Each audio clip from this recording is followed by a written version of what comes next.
It's interesting because if you go back to the SaaS era, there was a lot of discussions about software versus services and how you wanted to be a majority software business. You might sell services at cost simply as an enablement tool for your software business.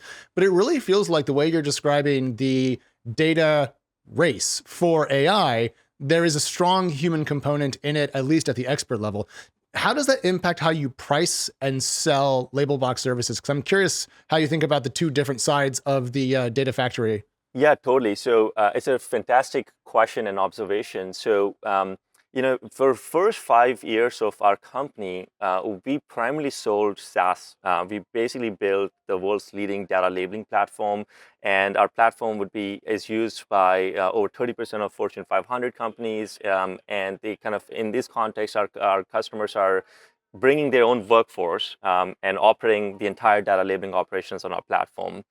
And in those contexts, it would be sort of like a SaaS-based pricing systems, where it's based on how much consumption or data customers are generating, and they're paying some kind of a correlated cost that to us on that.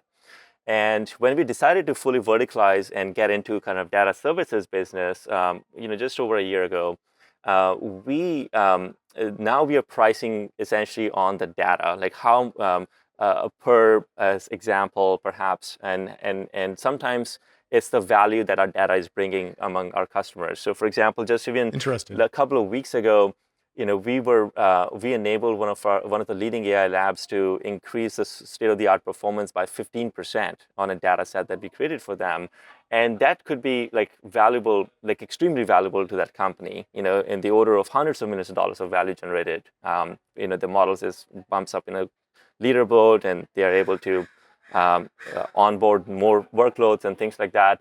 And so that is fundamentally like how we are pricing. It's based like on the value of the data we are generating for our customers.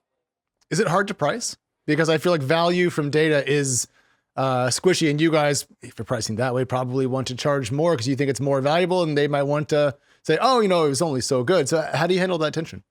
Yeah, there's always that kind of a discussion around the data and the cost and the value.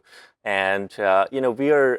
It is fundamentally hard to price, and it's a new frontier for not just us, but many other companies, the native AI apps companies, who are essentially like a very similar model where they're kind of automating some workflow and so forth. And in our business, particularly, the challenging part is that every few months, the state of the art is at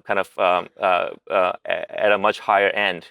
So for example, a year ago, a lot of the data we were generating was around kind of basic assistance, like teaching English skills, like how to write great essays.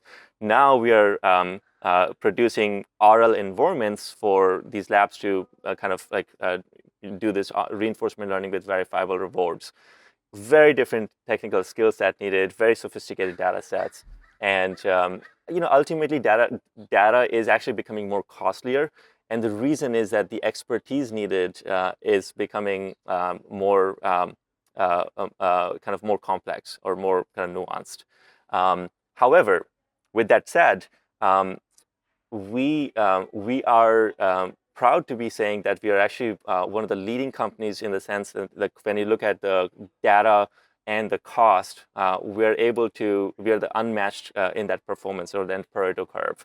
And we are able to do that because of a very strong technology stack that is operating on top of the kind of the expert network.